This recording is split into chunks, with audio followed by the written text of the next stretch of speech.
Alhamdulillah hamdan katsiran thayyiban mubarakan fih kama yuhibbu rabbuna wa yarda. Asyhadu an la ilaha illallah wahdahu la syarikalah wa anna Muhammadan abduhu wa rasuluh amma ba'du. Ya. Baik, sekarang kita mulai pembahasan tentang inti dari kitab ya Al-Usulus Salasah ya. Jadi al-usulus salasah itu sebenarnya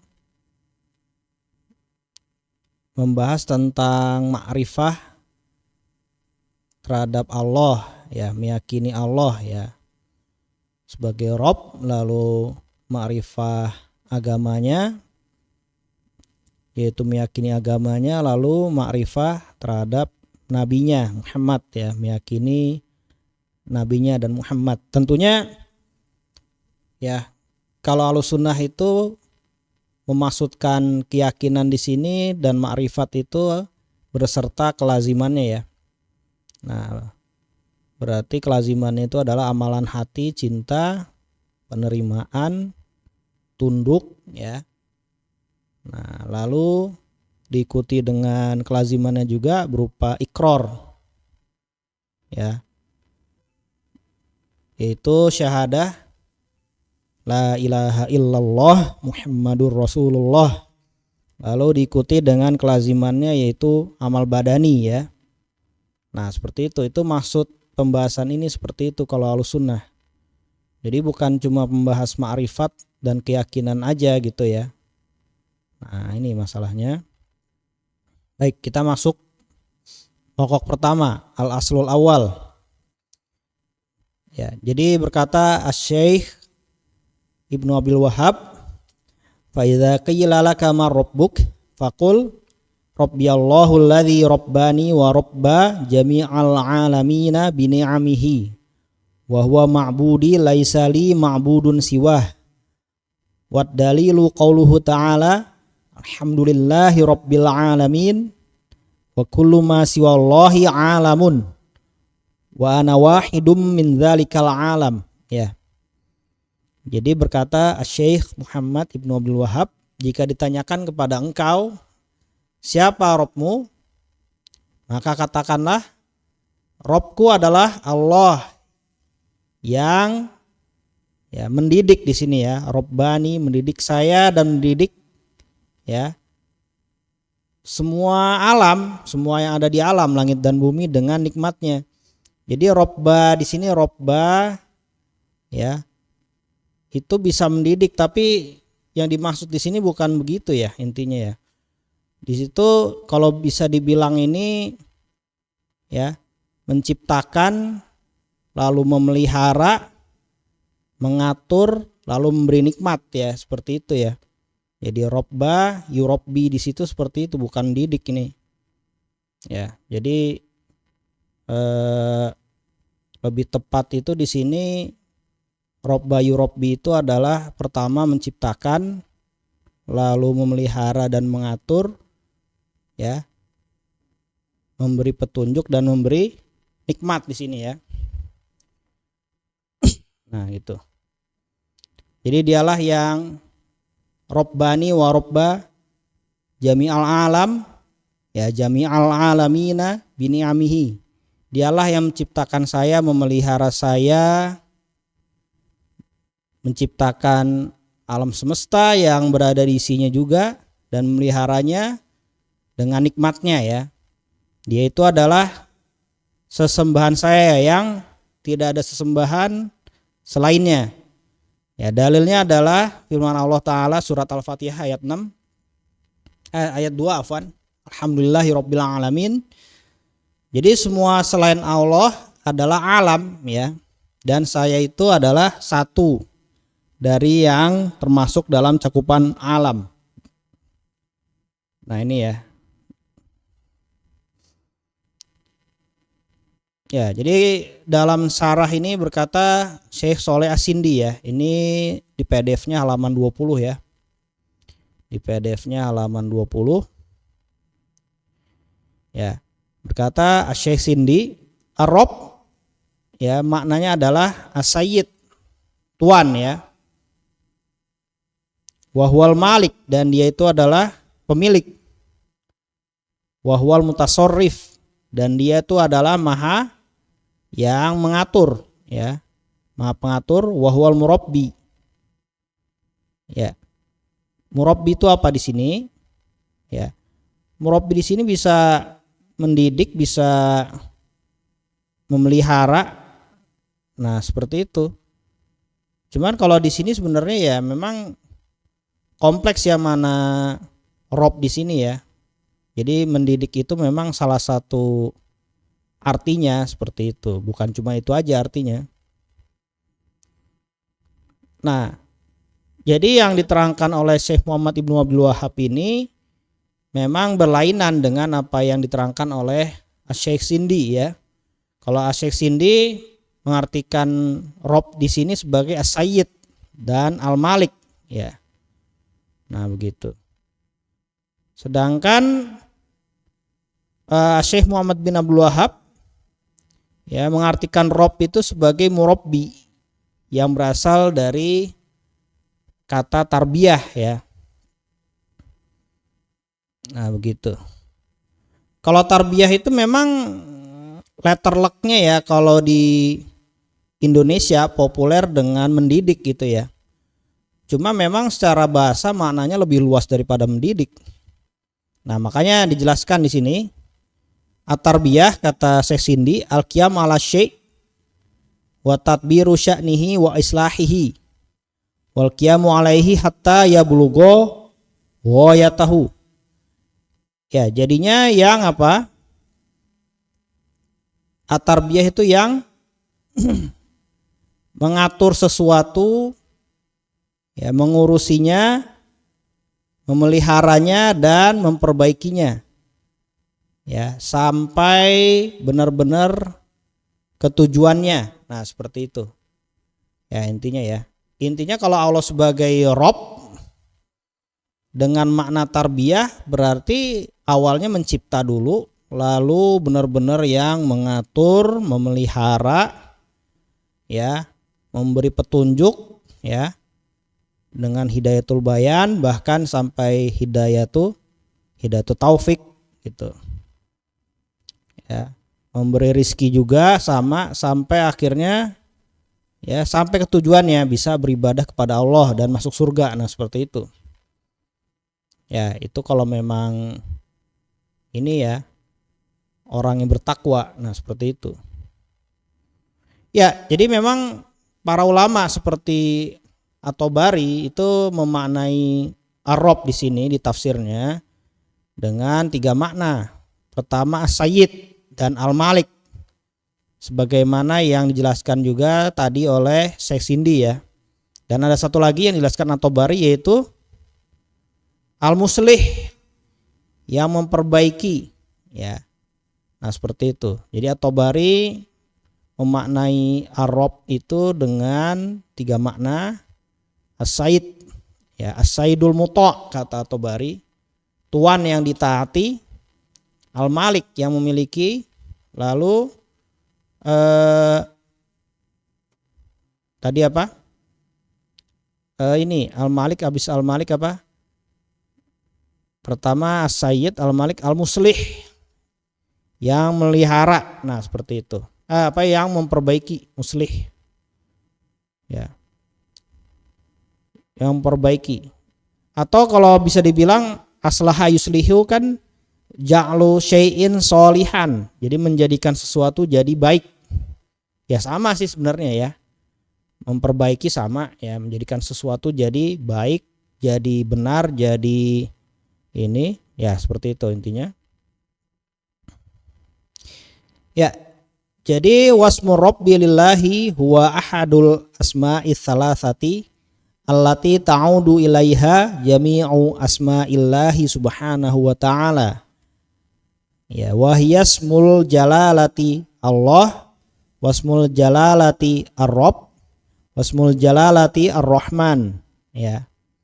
Jadi nama ar-Rabb bagi Allah adalah salah satu dari 3 nama yang kepada tiga nama itulah kembali ya seluruh makna dari nama-nama Allah yang lain. Ya, tiga nama itu adalah pertama nama Allah, kedua makna Ar-Rabb, lalu ketiga nama Ar-Rahman. Ya, jadi semua nama-nama Allah yang 99 bahkan lebih ya. Kalau menurut Ahlussunnah ya, nama Allah itu tidak terbatas ya. Karena ya hanya Allah saja yang mengetahui keseluruhannya ya, berdasarkan hadis sahih riwayat Ahmad. As'aluka bikulli ismin walaka sammaita bihi nafsak wa 'allamtahu ahadan min khalqika ya. Aw ista'sarta fi ilmil ghaibi indaka ya. Jadi saya meminta kepada engkau dengan semua nama yang engkau namai engkau ya, engkau namai dirimu dengan nama-nama itu ya. Itu. Au anzaltahu fi kitabika au alamtahu ahadan min khalqika au ta'sarta bihi fi ilmil ghaibi indak. Yang kau turunkan nama-nama itu pada kitabmu atau yang engkau beritahu ya para nabi ya. Nama-nama itu atau engkau yang ketahui saja pada ilmu gaibmu. Nah, seperti itu. Ya, jadi memang berdasarkan hadis itu nama-nama Allah itu tidak terhingga ya. Ya, cuma berdasarkan hadis sahih kalau kita menghafal dari 99-nya lalu kita beramal dengan konsekuensinya baik ya, dijadikan ya kita berdoa dengan ya perantara nama itu ya, misalnya ya Rahman irhamni ya, jadi kita pakai dalam doa ya. Nah, seperti itu ya, Razzaq urzuqni dan lain-lain ya.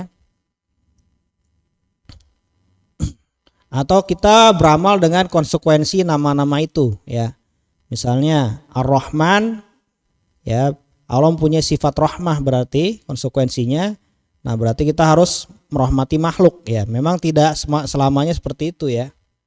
Ya, kalau khalik kan nggak bisa ya. Kita menciptakan makhluk kan nggak bisa ya. Nah, seperti itu. Ada yang bisa ya, ada yang enggak intinya. Ya. Lalu wa nikmah yuradu bihal jins ya. Dan nikmat itu yang dimaksud dengannya adalah jenis. Wa in ta'uddu nikmatallahi la tuhsuha. Dan jika engkau menghitung nikmat Allah ya, berhendak menghitung nikmat Allah, niscaya engkau tidak bisa ya menghitungnya secara menyeluruh, secara total nggak bisa ya. Jadi ni'amullah tarji'u ila nau'ain, nikmatan hissiyatan wa nikmatan ma'nawiyah ya, seperti ini. Jadi nikmat Allah kembali kepada dua nikmat, nikmat hissiyah indrawi ya, atau nikmat ma'nawiyah ya. Nah, ini ya. Jadi Syekh Sindi itu sedang mensyarah perkataannya Syekh Muhammad Ibnu Abdul Wahhab. Karena sebelumnya itu Syekh Muhammad Ibnu Abdul Wahhab berkata wa rabba jami'al alamina bi ni'amihi. Nah, seperti itu. Jadi memelihara, menciptakan dulu, memelihara, membimbing, mengatur semua alam semesta dengan nikmatnya ya. Jadi akhirnya Syekh Sindi mensyarah ya, nikmat itu apa? Nikmat itu di sini yang dimaksud dengannya adalah jenis nikmat ya. Dan nikmat itu terbagi dua, nikmat indrawi ya dan nikmat maknawi. Ya, adapun nikmat indrawi seperti makanan, minum, ya, udara yang kita pakai untuk bernafas, air, ya, dan lain-lain ya. Memang ini adalah ya penopang kehidupan manusia di bumi ini. Sedangkan nikmat ma'nawiyah yaitu adalah iman dan sholahul qulub ya, baiknya hati ya. Nah, seperti ini. Lalu Syekh Sindi mensyarah perkataan Syekh Muhammad Ibnu Abil Wahhab, wa huwa ma'budi laisali ma'budun siwah. Allah adalah sesembahan saya dan saya tidak mempunyai sesembahan selainnya. Ya, kata Syekh Sindi, fallahu huwal ilahul haqqo. Ya. Allah itu adalah ilah yang hak, ya. Jadi ilah itu adalah ya makna kulli sebenarnya, ya. Yang memang ya realitanya itu bisa ada banyak. Nah, seperti itu. Ilah itu ya. Ilah itu makna kulli yang realitanya bisa ada banyak. Ya. Berarti kalau begitu ada yang hak, ada yang batil konsekuensinya karena memang bisa diperkirakan ada banyak di situ. Nah, ya. Ini sesuai dengan firman Allah. Ya. Dzalika bi annallaha huwal haqqu wa anna ma yad'una min dunihil batil. Nah, itu karena Allah adalah yang hak, yang benar. Adapun ilah yang mereka seru dari selain Allah, yang mereka ibadahi dari selain Allah itu adalah yang batil. Nah, dari sini bisa kita simpulkan ya, ilah itu ada yang hak dan ada yang batil. Nah, seperti itu.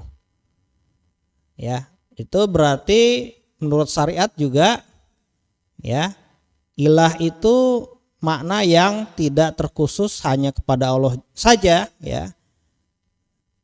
Tapi juga bisa ya diperuntukkan bagi sesembahan selain Allah, ilah itu. Akan tapi ilah yang hak itu hanya terkhusus bagi Allah. Ya.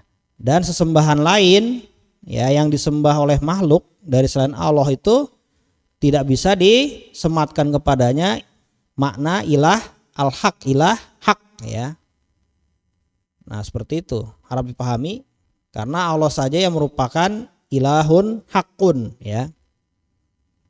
Dan memang ada ya nama Allah al-ilah ya di situ ya. Jadi pakai alif lam intinya ya. Nah, seperti itu.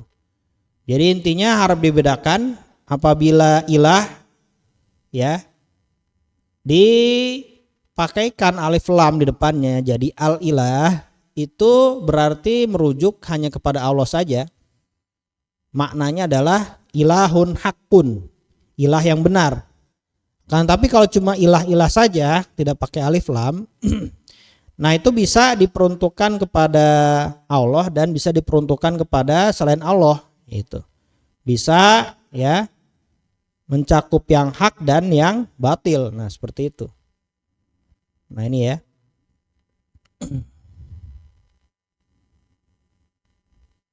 Ya. Jadi Asy-Syaikh ini berkata, wa kullu ma ja'alahul insanu ma'budan lahu wa in lam yusammih ilahan fahuwa fil haqiqati ilahun lahu. Ya.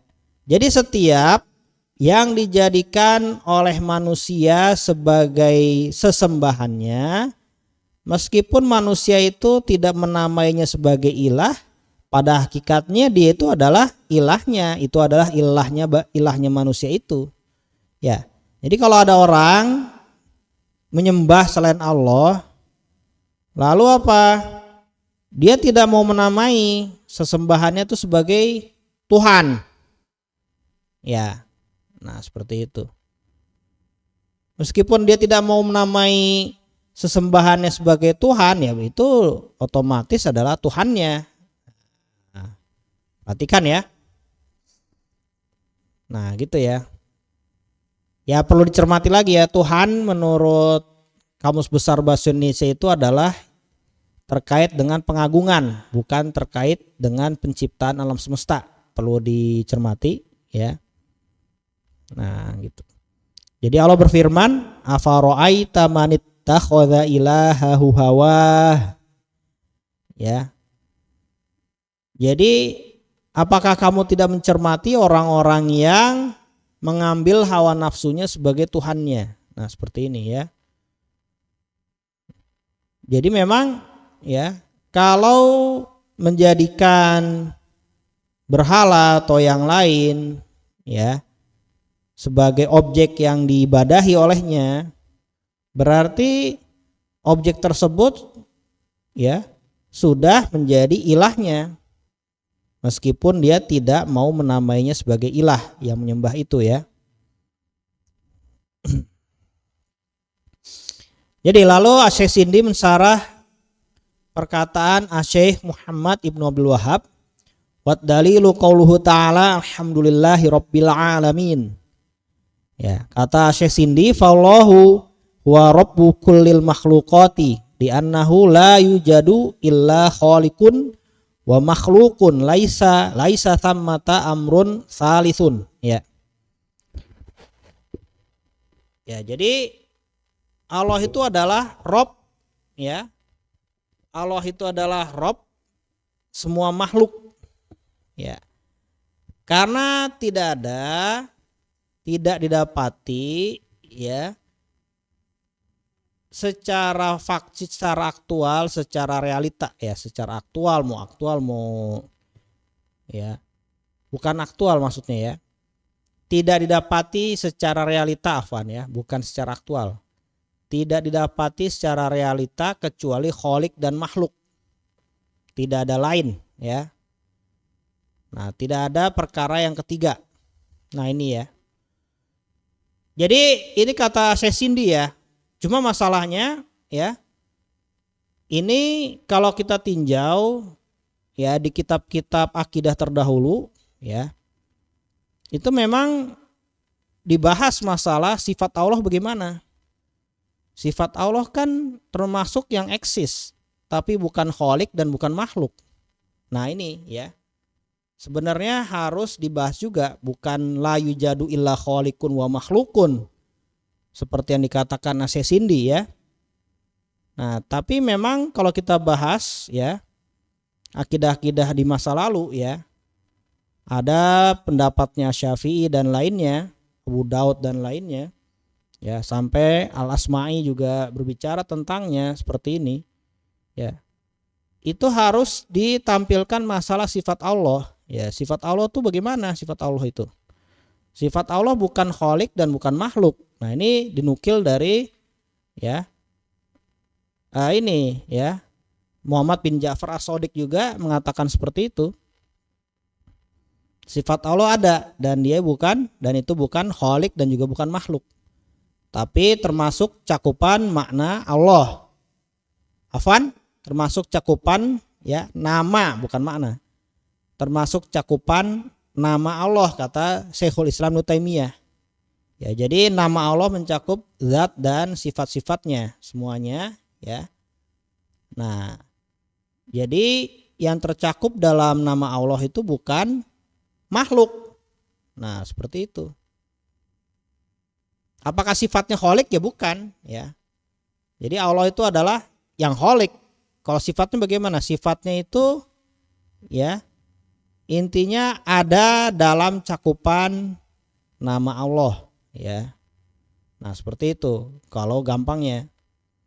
Atau kita bisa sebut ada pada zatnya, itu aja ya. Nah seperti itu. Jadi juga harus dijelaskan ya. Nah begini.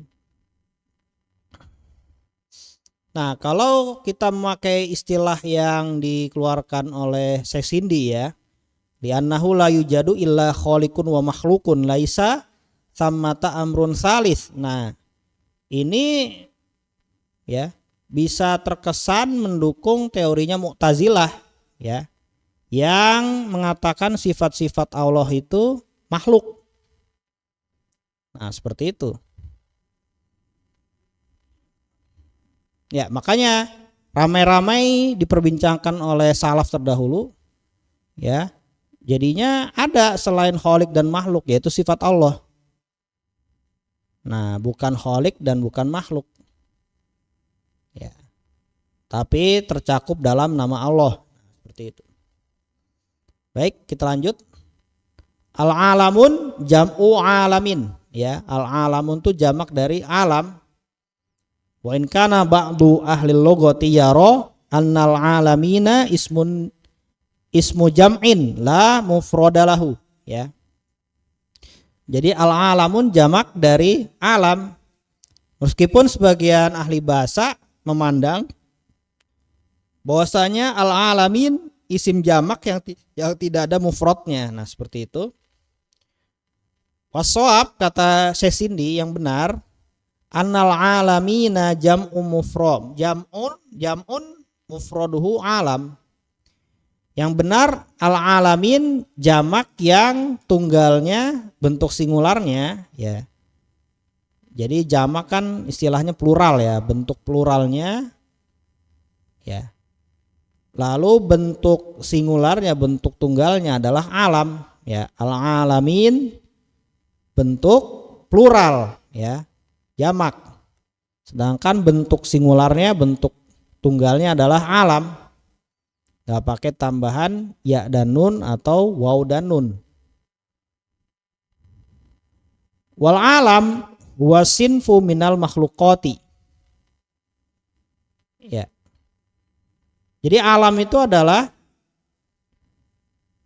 jenis dari makhluk. Kullu sinfin minal makhlukoti fahuwa alam. Jadi setiap jenis dari makhluk itu adalah alam. Nah, kan nabati wal basyari was samawati wad dawabi, ya. Seperti tumbuh-tumbuhan, orang, langit, dan hewan-hewan, ya, dan hewan-hewan intinya. Wa jam'u dzalik wa antaqulu haula'i humul alamuna wallahu rabbul alamin, ya. Gitu. Dan kesimpulannya, engkau bisa mengatakan semuanya adalah al-alamun, ya. Dan Allah itu Rabbul Alamin. Ya, jadi kullu sinfin minnal makhluqati fahuwa alam. Jadi setiap jenis dari makhluk itu adalah alam. Ya. Tumbuhan alam, manusia alam, langit itu alam, hewan-hewan itu alam. Lalu kalau mau menggabung semua jenis tersebut, ya, berarti kita jadikan alam menjadi, ya, bentuk plural, al-alamun, ya, atau al-alamin, ya. Ya. Lalu sumyal alamu bihadzal ismi li'annahu alamun wa burhanun ala khaliqihi kama taqulu, ya, tabaun, ya, li'annahu yutba'u bihi, taqulu khatamun li'annahu yuftamu bihi, wa taqulu alamun li'annahu yu'lamu bihi al khaliqu tabaraka wa ta'ala. Ya, jadi kata Syekh Sindi di sini, ya, al alam kenapa dinamai dengan nama ini? Karena sebagai alam, alamun, wa burhanun, sebagai tanda dan bukti, ya, yang menunjukkan kepada penciptanya. Sebagaimana kamu katakan toba, ya. Toba itu adalah yang kita menyegel sesuatu dengannya. Dan kamu juga bisa mengatakan khotam. Ya, khotam itu adalah cincin, ya, karena engkau itu, ya, menyegel atau menutup, ya, jari dengannya, ya, sekelilingnya, ya, secara full. Nah, seperti itu. Dan kamu mengatakan alam karena, ya, itu adalah sebagai, ya, alat, ya, kalau mau disebilang alat atau, ya, memang alat, ya, alat yang dengannya, ya, bisa diketahui tentang Allah Kholiknya, ya. Nah, seperti itu. Nah, jadi kita masuk kepada pertanyaan Syekh Muhammad Ibnu Abdul Wahhab.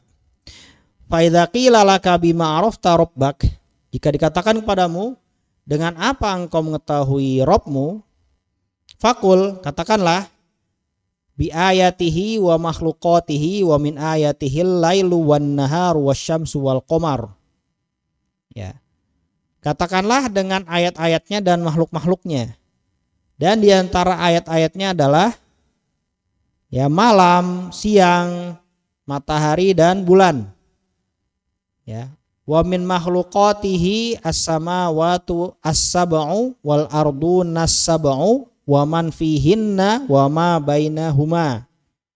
Dan dari makhluk-makhluknya adalah langit yang 7, bumi yang 7, dan apa yang ada di dalamnya, di dalam langit dan bumi, dan apa yang di antara langit dan bumi. Wad dalil, dalilnya adalah qauluhu ta'ala, firman Allah Ta'ala, wa min ayatihil lailu wan naharu wasyamsu wal qamar la tasjudu lisyamsi wala lil qamari wasjudu lillahil ladzi khalaqahunna in kuntum iyyahu ta'budun. In kuntum iyyahu ta'budun. Ya. Dan termasuk dari ayat-ayatnya, ayat itu adalah dalil ya. Ayat itu dalil ya. Yang menunjukkan kepada madlul ya. Dan yang termasuk ayat-ayatnya, dalil yang menunjukkan adanya Allah ya, adalah malam, siang, bumi dan matahari dan bulan. Janganlah kalian sujud kepada matahari dan juga janganlah sujud kepada bulan. Ya, akan tapi sujudlah kalian kepada Allah yang menciptakan bulan dan matahari tersebut. Ya. Kalau memang kalian hendak ya beribadah kepada Allah. Nah, seperti itu. Nah, di sini memang ada pembahasan ya di sini. Ya, jadi kenapa ya Allah itu pakai kata khalaqahunna bukan khalaqahuma. Nah, seperti itu. Menurut sebagian ahli itu berarti ya alif lam yang ada di asyams dan alif lam yang ada di al-qamar itu bukan lil ahdi tapi lil jinsi. Berarti sebenarnya banyak matahari dan banyak bulan. Bukan cuma satu matahari dan juga bukan satu bulan. Nah, seperti itu. Kan hunna kan artinya mereka ya. Ya. Kalau ha ya, huma kan dua berarti ya. Jadi kenapa di sini khalaqahunna bukan khalaqahuma ya. Jadi memang ya kenyataannya banyak matahari dan banyak bulan. Nah, seperti itu. Ya berdasarkan pengetahuan modern ya. Tapi memang yang matahari di tata surya kita memang hanya satu ya. Akan tapi bulan itu kan ada. Bulan kan satelit yang mengelilingi bumi ya. Dan ada satelit lain yang mengelilingi planet lain seperti mengelilingi Jupiter ada 22 atau berapa. Nah, seperti itu. Nah, jadi semua itu tidak bisa kalian sujud kepadanya intinya. Nah, itu masalah. Jadi, lalu Asy-Sindi berkata, ma'rifatullah ta'ala tarji'u ila salasati umur. Ya. Ma'rifatu rububiyyatihi subhanah wa uluhiyatihi wa asma'ihi wa sifatihi ya. Jadi mengetahui Allah, ma'rifat kepada Allah ya, ma'rifatullah ya, ma'rifat kepada Allah, mengetahui tentang Allah, itu semua kembali kepada tiga perkara. Ya. Pertama, ma'rifatu rububiyyatihi. Ma'rifat terkait rububiyahnya, pengetahuan tentang rububiyah Allah. Lalu kedua, ma'rifat terkait uluhiyah Allah. Lalu ma'rifat terkait nama-nama Allah dan sifat-sifatnya. Ya. Nah, seperti ini. Wal adillah ala wujudihi ta'ala tarji'u fil jumlah ila arba'ati anwa'in minal adillah. Ya, dalil-dalil yang menunjukkan wujudnya Allah kembali ya secara global kepada 4 macam dalil. Ya, itu kata Syekh Sindi. Awalan yang pertama ad-dalilus syar'i. Tsaniyan yang kedua dalilul fitrah. Salisan ad-dalilul aqli. Ya, rabi'an ad-dalilul hissi.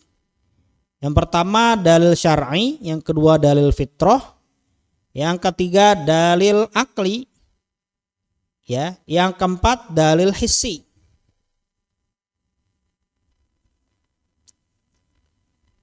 Ya, ini masalahnya.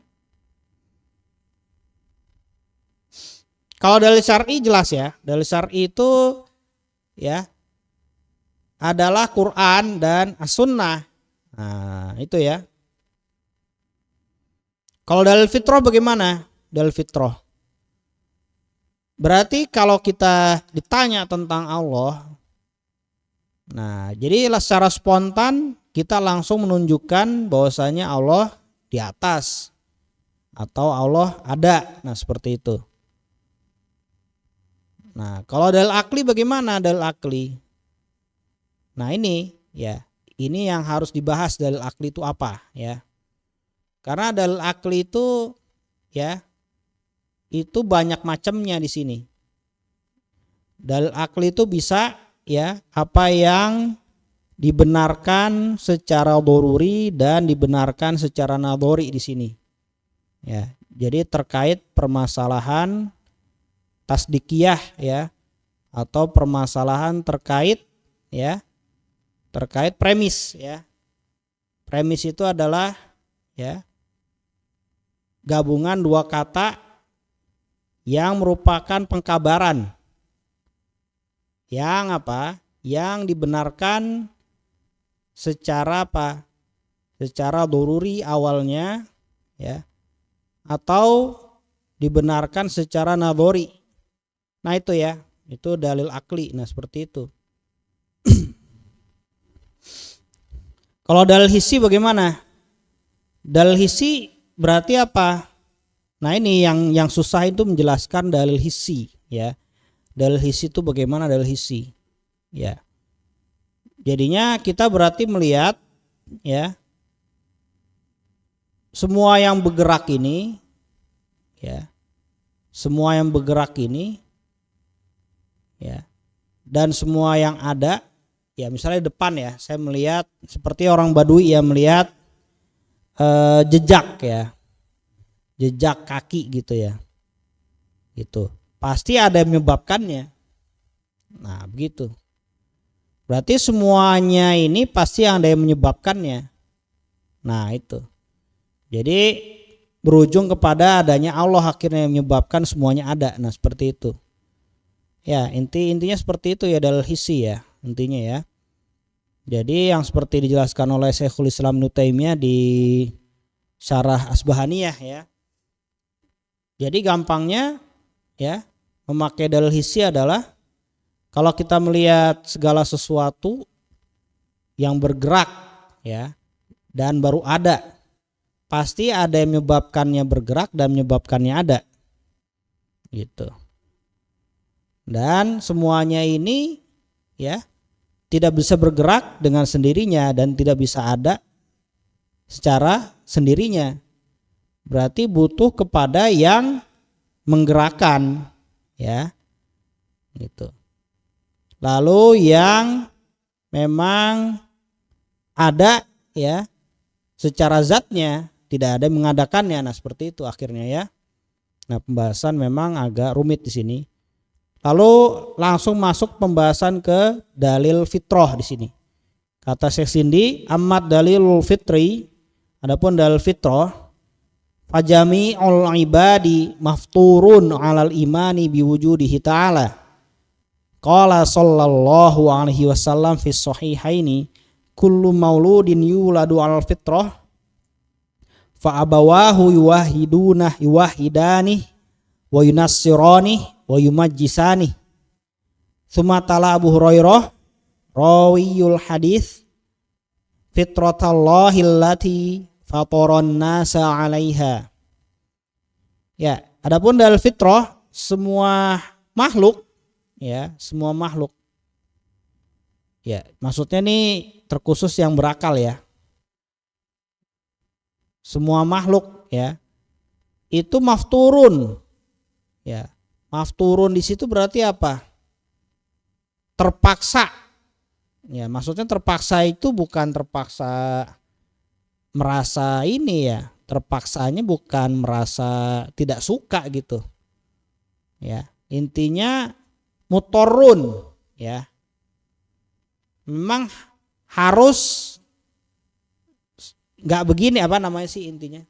Jadi memang kalau mafturun itu ya definisinya tuh ya ini maknanya mutorun. Mutorun berarti memang nggak ada peluang lain, nah seperti itu ya. Nggak ada peluang lain kecuali memang harus begitu. Nah itu mafturun, mutorun artinya begitu. Jadi semua makhluk ya ini terkhusus yang berakal ya. Itu mutorun, mafturun untuk beriman kepada Allah. Tidak bisa tidak, pasti ya beriman kepada wujudnya Allah. Nah seperti itu. Tidak bisa tidak gitu. Mau suka atau tidak suka. Nah itu seperti itu ya maksudnya ya. Pasti mengakui wujudnya Allah ya di hatinya, meskipun lisannya itu menolak seperti kaum-kaum ateis ya. Nah kalau kaum ateis yang ini ya yang pernah dikabarkan tentangnya ya, kalau keadaan kejepit pasti berdoa ya. Nah seperti itu. Nah ini ya masalahnya. Jadi jami'u ibad mafturun alal imani biwujudillahi ta'ala. Jadi semua hamba itu ya maftur. Tidak bisa tidak ya, harus begitu intinya ya. Mutorun ya. Alal imani biwujudillah ya. Tidak bisa tidak, pasti beriman terhadap wujudnya Allah. Berkata Rasulullah sallallahu alaihi wasallam di hadis yang dikeluarkan oleh Al-Bukhari dan Muslim. Setiap yang lahir dilahirkan di atas fitrah. Lalu kedua bapaknya yang menjadikan dia Yahudi, Nasrani atau Majusi ya. Kemudian Abu Hurairah ya perawi dari Nabi ya berkata ya dalam mengutip firman Allah ya, fitrah fitrahnya Allah yang Allah menciptakan manusia di atasnya ya. Nah seperti itu.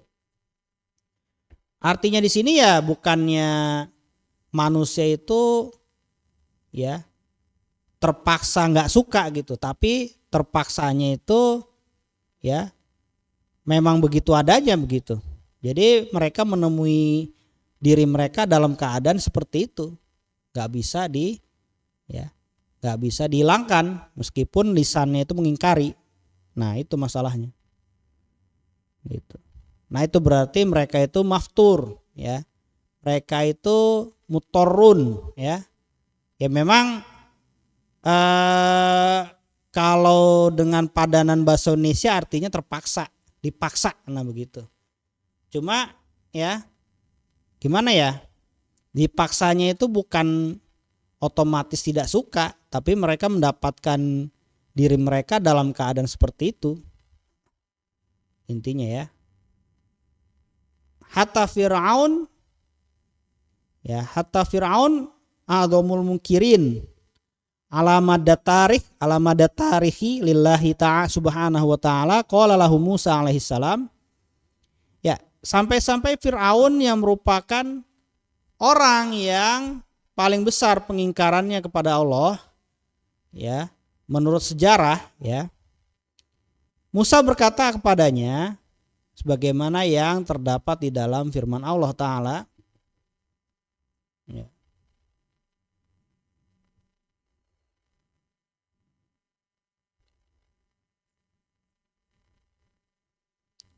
Ini tadi halaman 20 ya.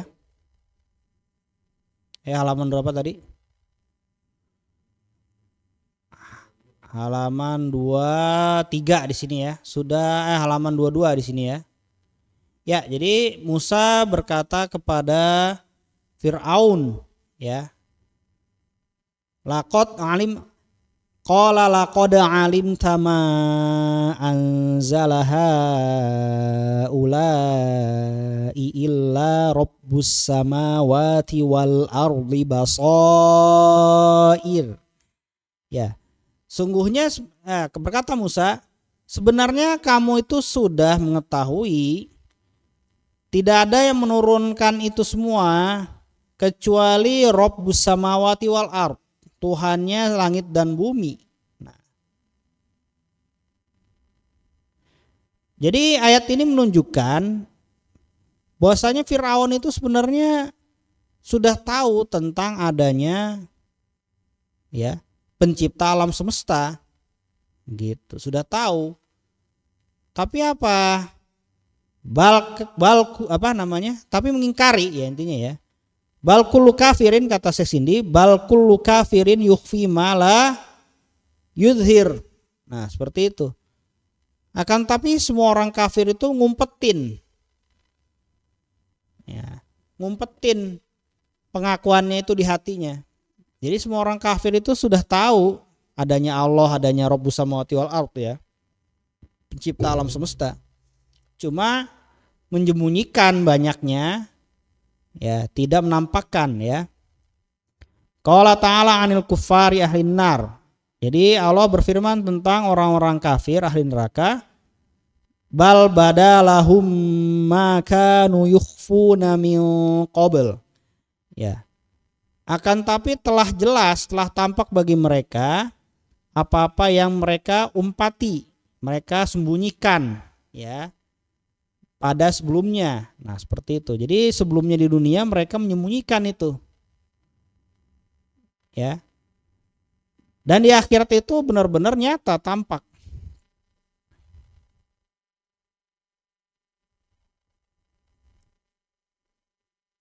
Nah, ini ya. Ini termasuk dalil fitrah ya, dalil fitrah. Berarti yang dimaksud Sesindi itu berarti ya ada statement di hati bahwasanya Allah ada gitu. Atau kalau bukan statement, ketika kita sodorkan statement Allah ada, hati mereka langsung benarkan. Atau Tuhan ya ada ya. Kalau Allah kan nama yang diketahui oleh kaum muslimin ya.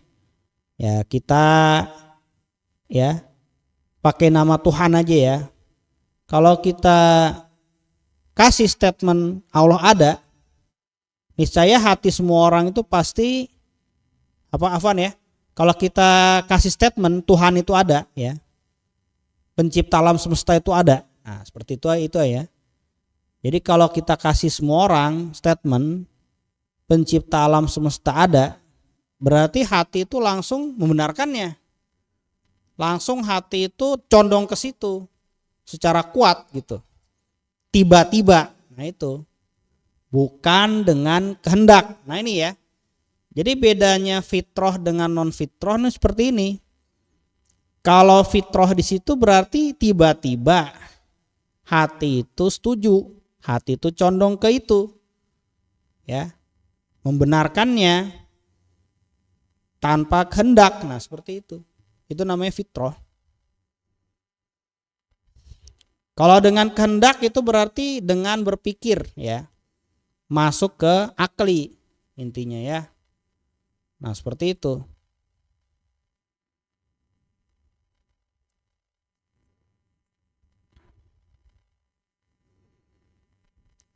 Wa idza kana al-amru bihadhil masabah falimadza jaa tazkiru biha wa tanbihu 'alaiha wal jawabu anna fi dzikri hadhihi dalaili tahsilu fawaida salasin ya.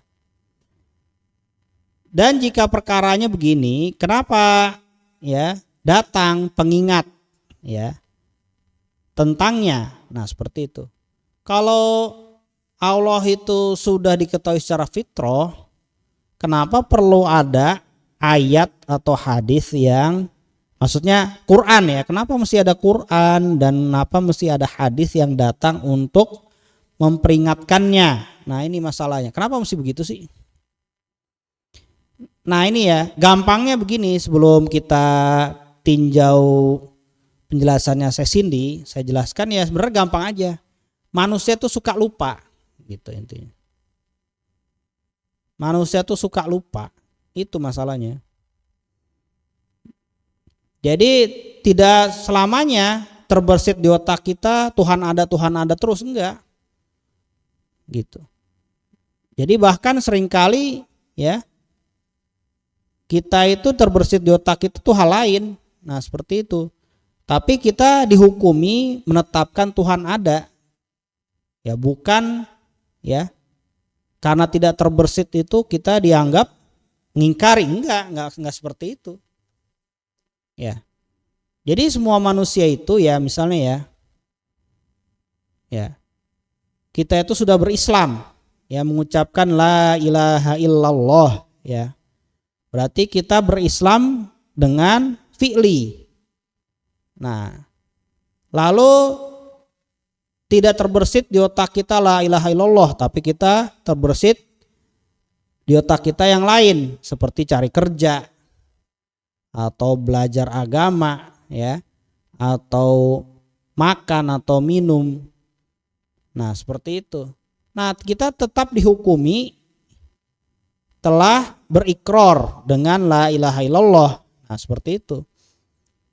Jadi, manusia yang telah menetapkan dengan fitrahnya Allah ada ya, meskipun lalai di otaknya, lagi ingat perkara lain, lagi ketawa-ketawa atau lagi sedih ya, itu tetap dihukumi ya, mengakui adanya Allah. Nah, seperti itu. Nah, tapi kalau diingatkan pasti kembali ya, seperti ditanyakan kepadanya apakah Tuhan itu ada, pasti hati itu langsung condong ke situ, membenarkannya. Nah, seperti itu ya, itulah manusia ya. Memang caranya begitu, manusia memang begitu intinya. Nah, lalu ada 3 faidah kenapa perlu diingatkan kembali padahal sudah disetujui oleh fitrah. Kenapa perlu diingatkan kembali dalam ayat dan hadis? Dalam memperingatkan kembali ini ada 3 faidah kata Syekh Cindy. Pertama, fiha ziyadatu yakinin wa tuma'ninatin lil muslim. Ya, jadi dalam memperingatkan kembali itu ada ya pertambahan keyakinan dan ketenangan diri, ketenangan hati bagi seorang muslim ya. Kedua, qad yahtajuha al muslimu fi waqtin minal awqati bisa babi waswasati syaitani lahu au ya dhaufa imanuhu. Bisa babi do'fi imanihi, yang benar nih. Jadi yang kedua faedahnya memang di satu waktu itu perlu manusia itu diingatkan kembali ya. Karena apa? Karena pada waktu tersebut manusia itu terkena waswasah syaitan.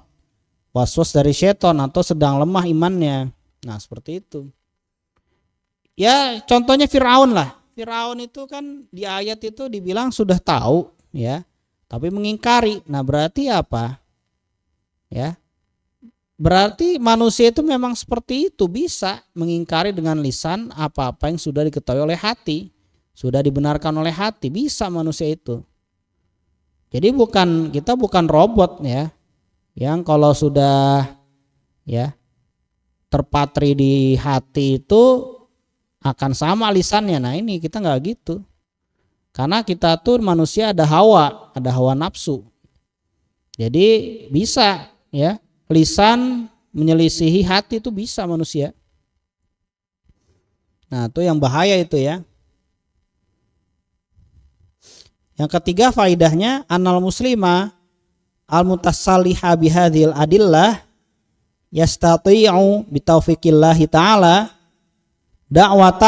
da'wataman istazallahu syaitanu Wa an yarudda ala syubahil ilhadi at-tafihati. Ya. Yang ketiga, seorang muslim yang bersenjatakan ayat-ayat ini bisa dengan taufik Allah ya mendakwahi orang-orang yang disesatkan oleh setan dan bisa membantah syubhat-syubhat ya ilhad ateis yang apa? Yang sebenarnya itu ya remeh-temeh ya.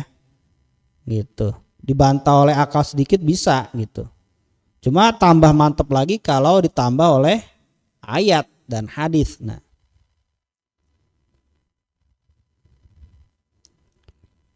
ini ya. Lalu pembahasan ke dalil akli nih menurut saya Cindy di sini ya.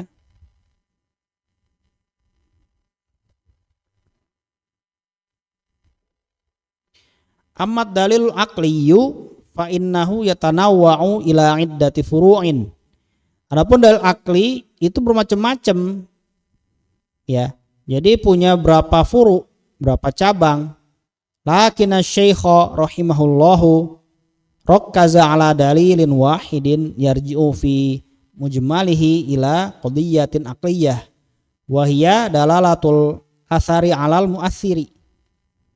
Walidha qala al-a'rabi al-ba'rah tadulu 'alal ba'ir ya war-rawsu yadulu 'alal hamir wal atharu yadulu 'alal masir fasama'un dzatu abraj wa ardun ya fijajun wa biharun dzatu amwaj amma yadulu 'alal hakim al-khabir ya sini ya.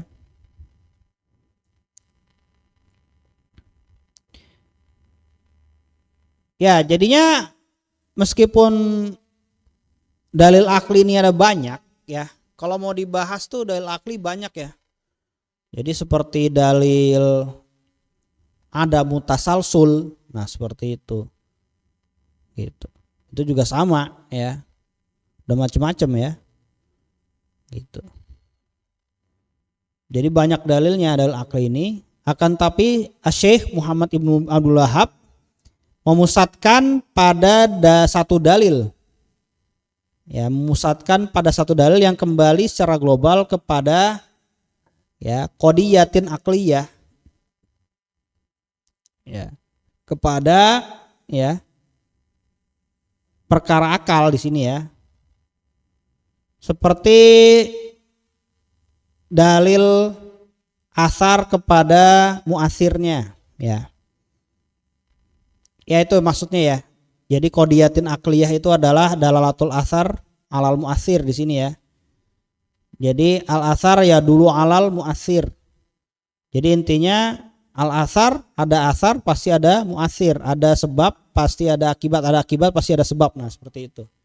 Jadi kepada perkara akal ya ada akibat pasti ada sebab. Nah itu ya. Jadi sebenarnya perkara akal ini sudah dibenarkan oleh akal secara itirori, secara terpaksa, mau nggak mau harus membenarkan memang begitu adanya manusia, yaitu adanya akibat pasti adanya sebab. Nah seperti itu. Itu statement ya. Jadi statement adanya akibat pasti adanya sebab itu adalah qadiyatun akliyah di sini ya. Qadiyah itu ya sebenarnya adalah terdiri dari mubtada khobar ya. Jumlah khobariyah berarti ya. Nah, itu adalah premis di sini karena langsung dibenarkan secara itirori. Nah, itu ya. Nah, itu ya. Qadiyah itu seperti itu. Qadiyah itu adalah jumlah khobariyah yang terdiri dari ya mubtada khobar ya, bisa dengan jumlah fi'liyah, fi'il ya. Cuma masalahnya biasanya ya kalau untuk qadiyah seperti ini itu memang dipakainya mubtada khobar ya. Nah, kita nggak bahas masalah nahwu di sini ya. Cuman untuk masalah qadiyah, akliyah atau apa itu memang biasanya pakai ya mubtada khobar ya. Bentuk pengkabaran di sini ya. Nah, seperti itu. Bagaimana bentuk pengkabarannya? Yaitu adalah adanya akibat pasti ada sebab. Nah, ini sudah dibenarkan secara itirori oleh setiap manusia. Adanya akibat pasti ada sebab. Nah, seperti itu. Ini sudah dibenarkan secara itirori oleh semua manusia.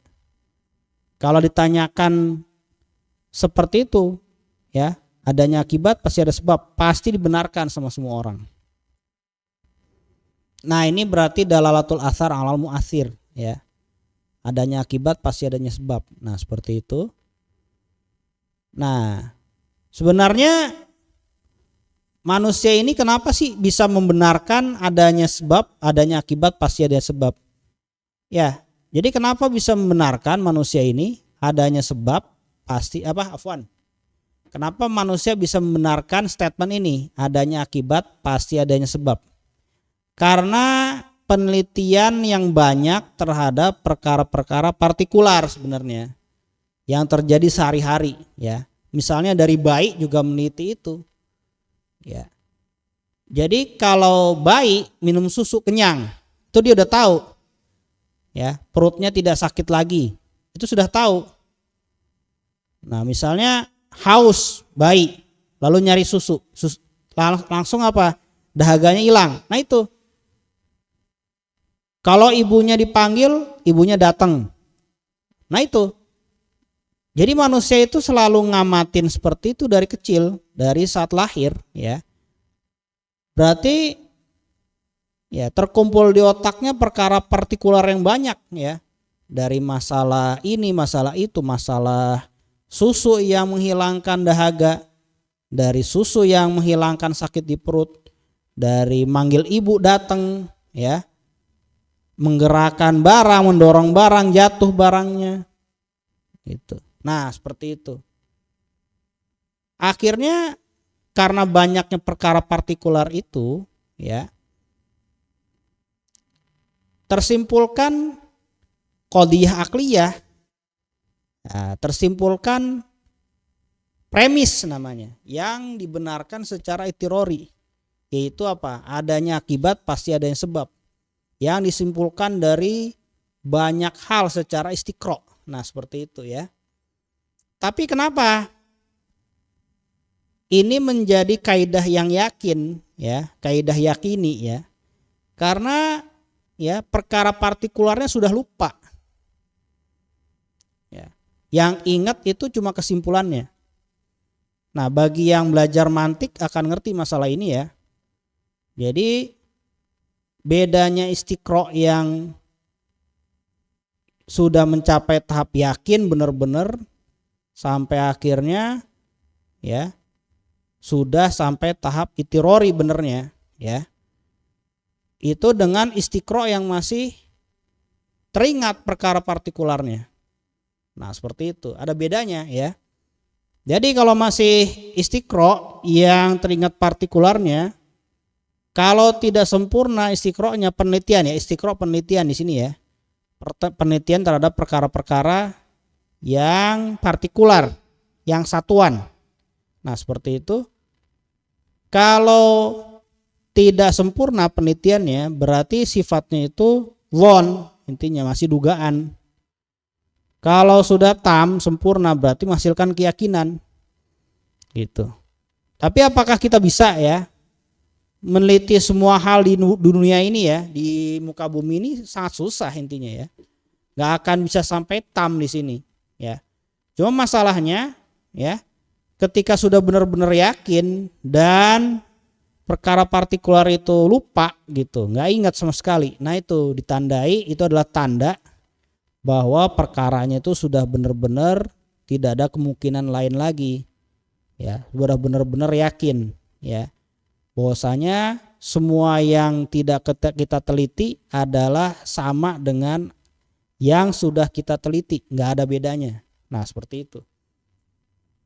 Jadi akhirnya bisa disimpulkan, ya, setiap akibat pasti ada sebab, ya, berdasarkan penelitian yang banyak kepada perkara-perkara partikular dari sejak kita bayi. Nah, seperti itu, ya. Meskipun yang kita teliti sebagian, ya. Karena kita nggak mungkin meliti semua hal di muka bumi itu ya semuanya. Akan tapi kita sudah benar-benar yakin ya, apa yang tidak kita teliti di muka bumi ini sama dengan apa yang sudah kita teliti. Ya, sehingga akhirnya setiap manusia pun kalau ditanya ya, apakah setiap akibat pasti ada sebab? Pasti menyetujuinya, pasti berkata benar. Nah, seperti ini. Nah, ini ya. Karena itu orang-orang Arab Badui itu mengatakan kotoran onta itu menunjukkan ada ontaknya.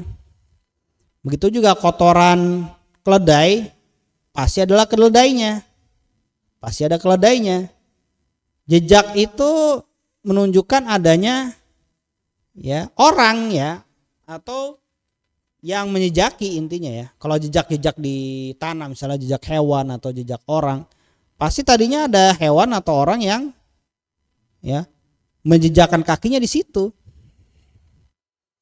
Jadi langit itu mempunyai tingkatan, terusnya bumi itu mempunyai celah-celah gitu ya, jalan-jalan di situ.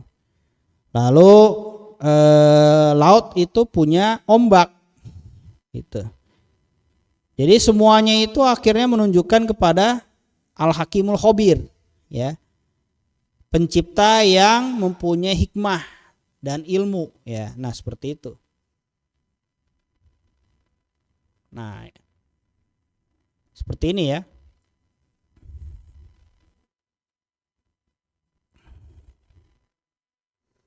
Nah, ini panjang penjelasannya ya. Nah, mungkin kita sudahi sekarang, nanti kita bahas lagi masalah dalil akli ini ya, panjang ya. Subhanakallahumma rabbana wa bihamdik asyhadu an la ilaha illa anta astaghfiruka wa atubu ilaik.